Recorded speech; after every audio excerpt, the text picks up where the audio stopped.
سلمان صفدر ہمارے جو لائر ہیں وہ کہہ رہے ہیں انشاءاللہ شاہ محمود اور عمران خان، میرا تو خیال ہے 2 دن میں یہ والی جو کنوکشن ہے جس پہ ان کو سزا ہوئی بھی ہے یہ انشاءاللہ ختم ہو جانی چاہیے، کیونکہ آج تو میرے خیال میں جج بھی حیران رہ گئے تھے کہ کس قسم کے جو چارجز رانا ثناءاللہ نے کیا کیس رجسٹر کیا تھا.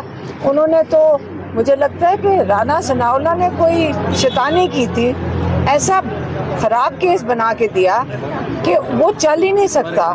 لیکن جو انہوں نے وقت گزارا جیل میں اس کا تو کسی کو ازالہ بھرنا چاہیے نا، کہ یہ کس نے جنہوں نے یہ تماشا لگایا پچھلے 10 مہینے سے اس کا بھی تو کسی کو جواب دینا ہوگا.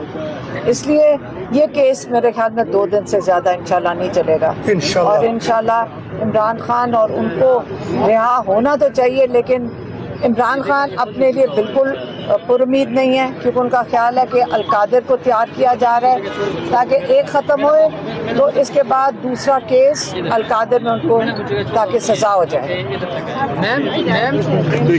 میم رانا ثناءاللہ نے پہلے یہ اسٹیٹمنٹ دی تھی عمران خان کا وجود خطرہ ہے، پھر اب انہوں نے یہ اسٹیٹمنٹ دی ہے، انہوں نے کہا ہے کہ جو سیاسی استحکام ہے اس کے میں جو بڑی رکاوٹ ہے وہ عمران خان ہے.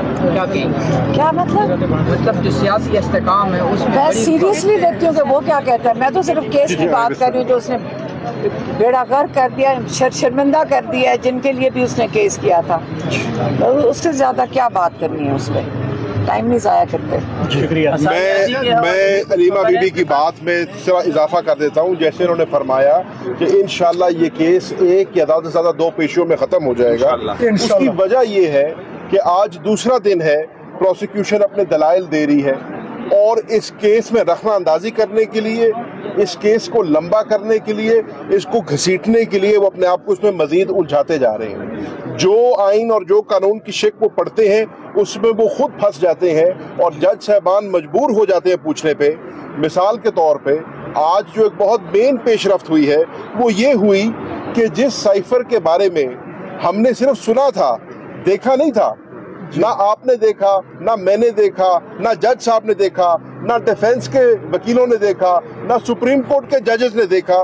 آج جب اپنی ضرورت پیش آئی تو آج انہوں نے اس کی پروسیجر کی بکلٹ پیش کر دی. تو جج صاحبان نے اس پہ ایک بڑی کین آبزرویشن دی اور جج صاحبان نے فرمایا کہ آپ لوگوں نے سزائے موت مانگی ہے ایک سابق وزیر اعظم پاکستان اور ایک سابق وزیر خارجہ پاکستان کی ایک ایسے کیس میں جس کا جو مدعا ہے، جس کے اوپر کیس بنایا ہے، وہ کسی نے دیکھا ہی نہیں ہے. تو یہ کیسے ممکن ہے کہ آپ میکسیمم پینلٹی مانگ رہے ہیں ایک ایسی چیز میں جو ہماری آنکھوں کے آگے بھی نہیں آئی؟ اور ہم نے بھی مانگا، سپریم کورٹ کے ججز نے مانگا، آپ نے تب ہمیں نہ دیا. آج جب آپ کو ضرورت پڑی ہے تو وہ قدرتی طور پہ سامنے آ گئی ہے. تو آپ یہ دیکھ رہے ہیں کہ پروسیکیوشن کے پاس دینے کو دلائل کوئی نہیں ہے، وہ رخنہ اندازی کر رہے ہیں.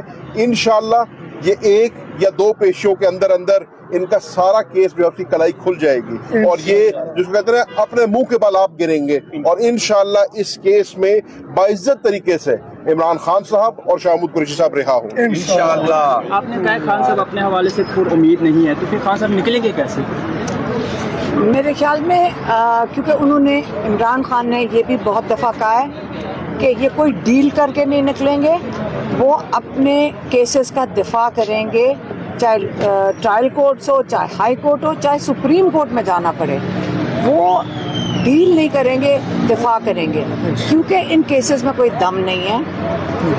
یہ کیس خود ہی گر گر کے مرنا شروع ہو گئے ہیں. اب اس سے زیادہ کتنا گھسیٹیں گے؟ اب تو لٹرلی ایسے لگ رہا ہے جیسے مردوں کو گھسیٹ رہے ہیں. اس وقت سائفر کا تو مردہ گھسیٹ رہے ہیں، ابھی القادر کا بھی ایک مردہ اور آ جائے گا. یہ مردے ہیں سارے، اور یہ کتنی دیر گھسیٹیں گے؟ یہاں سے ہائی کورٹ سے کیا سپریم کورٹ میں لے کے جائیں گے؟ اب جوڈیشری کے لیے بھی شرمندگی کا باعث بنتے جا رہی ہیں یہ چیزیں. تو عمران خان بڑے مطلب کیا کہتے ہیں صبر سے جیل میں یہ ٹائم گزار لیں گے تاکہ ہماری ساری قوم یہ سیکھ لے کہ یہ بسیدہ نظام کے لیے اب ہمیں کھڑا ہو کے، انہوں نے کئی دفعہ کہا ہے ظلم کے خلاف بھی آپ نے کھڑے ہونا ہے. آپ نے اس بسیدہ نظام کو اس باری ووٹ آپ اس لیے دے رہے ہیں تاکہ ہم اس کو آگے تبدیل کریں. ٹھیک ہے؟ اچھا ابھی میری بہن بھی ہیں, ادھر آئیں. اب جو آپ ہم دیکھ رہے ہیں کہ ابھی تک ہم ہائی کورٹ میں عمران خان کے لیے بھی جا رہے ہیں, میری بہن اور میں اپنے لیے بھی جا رہے ہیں, اور اب ہمارا جو نیا سلسلہ شروع ہو رہا ہے وہ حسان نیازی کے لیے بھی جانا پڑے گا, عباد فاروق کے لیے بھی جانا پڑے گا, کیونکہ ہم بھی ان کے ساتھ ہائی کورٹ میں اس سے جانا پڑا ہے کیونکہ اب حسان اور عباد فاروق لاپتہ ہو گئے ہیں. اب وہ جیل جو ملٹری جیل میں تھے وہ وہاں سے لاپتہ ہو گئے, اور ہمارے لیے یہ جتنی پریشانیاں ڈالتے جائیں ہم اس چیز پہ مضبوط کھڑے ہیں. میری بہن اس لیے یہاں کھڑی ہے کیونکہ یہ آج اپنے بھائی کے کیس کے لیے آئی ہیں اور کل یہ جا رہی ہیں اپنے بیٹے کے لیے. تو کوئی بات نہیں, ہم خواتین ہیں, اگر ہم گھر سے نکلی ہیں پاکستان کی ساری مائیں اور بہنیں گھر سے نکل آئیں گی. یہ بھول جائیں کہ ان کا خیال ہے کہ ہمارے گھروں کو توڑیں گے, ہمارے بچوں کو اٹھائیں گے, ہمارے بھائیوں کو اٹھائیں گے, ہم ڈر جائیں گے. ہم پورے پاکستان میں مائیں اور بھی کھڑی ہوں گی, ہم اکیلے نہیں ہیں, ہمارے ساتھ پورے پاکستان کی مائیں بہنیں. اگر ہم خواتین نکل آئی ہیں, ہم مردوں کو کہنا چاہتے ہیں آپ فکر نہ کریں, ہم آپ کے آگے کھڑے ہیں. سارے بچے سب کے لیے نکلیں گے, جتنے بھی جو ظلم ہے, جتنے بھی ملٹری کورٹ میں اور بچے ہیں اور ان سب اور باقی جیلوں میں, اور جو ہم دیکھ کے آئے ہیں جن کی فیملیز پیچھے ہیں, جن غریب مزدوروں کو انہوں نے اٹھایا ہے, ان کے لیے تو ہم نے کھڑے ہونا ہی ہے. انشاءاللہ اللہ تعالیٰ ہمت دے گا, اللہ ہمارے ساتھ ہے. ڈرا رہے ہیں, سب کچھ کر رہے ہیں, دھمکیاں دے, کوئی بات نہیں, ہم اب بیٹھیں گے نہیں. اب چیزیں بہت دور چلی گئی ہیں. ظلم کے خلاف کھڑے ہونا ہر ایک کا فرض ہے. جو ظلم کے خلاف نہیں کھڑا ہوتا وہ ظالم کے ساتھ ہے. اسے ڈیسائیڈ ہم نے کرنا ہے کہ ہم نے مظلوم کے ساتھ کھڑے ہونا ہے, ظالم کے ساتھ, اور ڈرنے کون سی بات ہے. ایک سیکنڈ اب میں رانی سے بات میں بتاتی ہوں کہ میں 2 دن سے یہی بتا رہی ہوں ان کو کہ انہوں نے کہا کہ جی ملٹری تنصیبات کے اوپر توڑ پھوڑ ہوئی. میں تب سے پوچھ رہی ہوں کہ ملٹری تنصیبات کی کیا حیثیت ہے. اینٹیں, پتھر, بیکار جہاز جن کے پیچھے یہ انسانوں کی 25 لوگوں کو شہید کیا, باقیوں کو جیلوں میں بند کر کے سزائیں دے رہے. آپ دیکھیں 10 مہینے تو سب کو ہو گئے, کچھ سزائیں کاٹ رہے. میرا حسان نیازی اگر گیا, جتنی دیر پکڑا نہیں گیا, میرے ڈرائیور اور خنسامے کو اٹھا لیا, ڈرائیور 10 مہینے جیل کاٹ کے آئے, اور ان کا ڈرائیور کاٹ کے کس چیز کی سزا کاٹ رہے نہیں. اور میرا ملازم ایک تھا, وہ بیچارہ بیمار ہو کے ہسپتال کاٹ کے آیا. ان سے یہ پوچھے کہ یہ انہوں نے کسی سے معافی مانگی کہ ہم غلطی سے ہم نے لوگ اٹھا لیے, سب کے موبائل لے لیے, سب کے گھروں سے لیپ ٹاپس لے گئے, سب کے گھروں میں توڑ پھوڑ کی, چوریاں کی, چیزیں اٹھا کے لے گئے. میرے گھر میں آئے, میرا فریج, برتنوں کی الماریاں, بستر, ہر چیز دیکھ رہے, جو دل کرتا ہے وہاں سے اٹھا لیتے ہیں. کسی نے نہیں پوچھا, ان کو یہ پوچھا ابھی تک نہیں گیا کہ آپ یہ سامان کدھر لے کے جا رہے ہیں. اور جو توڑ پھوڑ لوگوں کے گھروں کی ملٹری کے, وہ جو فوجی گھر, تو فوج کے پاس بہت پیسے, وہ ٹھیک ہو جائیں گے. لوگوں کے گھروں کا انہوں نے توڑا ہے, ان کو کس نے ٹھیک کرنا ہے؟ نہ انہوں نے معافی مانگی کسی سے, نہ انہوں نے کہا کہ جی ہاں جو بیچارے 25 شہید بچے جوان, ان سے, ان کے گھر والوں سے معافی, بلکہ ان کو کہا کہ تم نے بات بھی نہیں کرنی اپنے بیٹے کی, تم نے ان کی جو شہیدوں کی میتیں, انہوں نے کئی دن ان کو پکڑائی نہیں. آپ یہ اتنا ظلم تو شاید ہی ہم نے کی سنا ہوگا.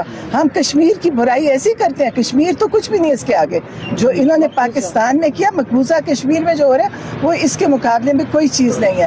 پاکستان میں انہوں نے ان اینٹوں پتھروں کے نام پہ, جی جناح کا گھر تو کور کمانڈر کا گھر, اس کی کیا حیثیت ہے گھر کی؟ انہوں نے, ہم خود وہاں پہ موجود تھے, کہیں کسی نے کوئی توڑ پھوڑ نہیں کی, سڑک پہ ہم تھے, کوئی اندر نہیں. اور اگر کوئی بچے اندر چلے بھی گئے تو کون سا گناہ ہو گیا؟ وہ کون سی مقدس جگہ تھی؟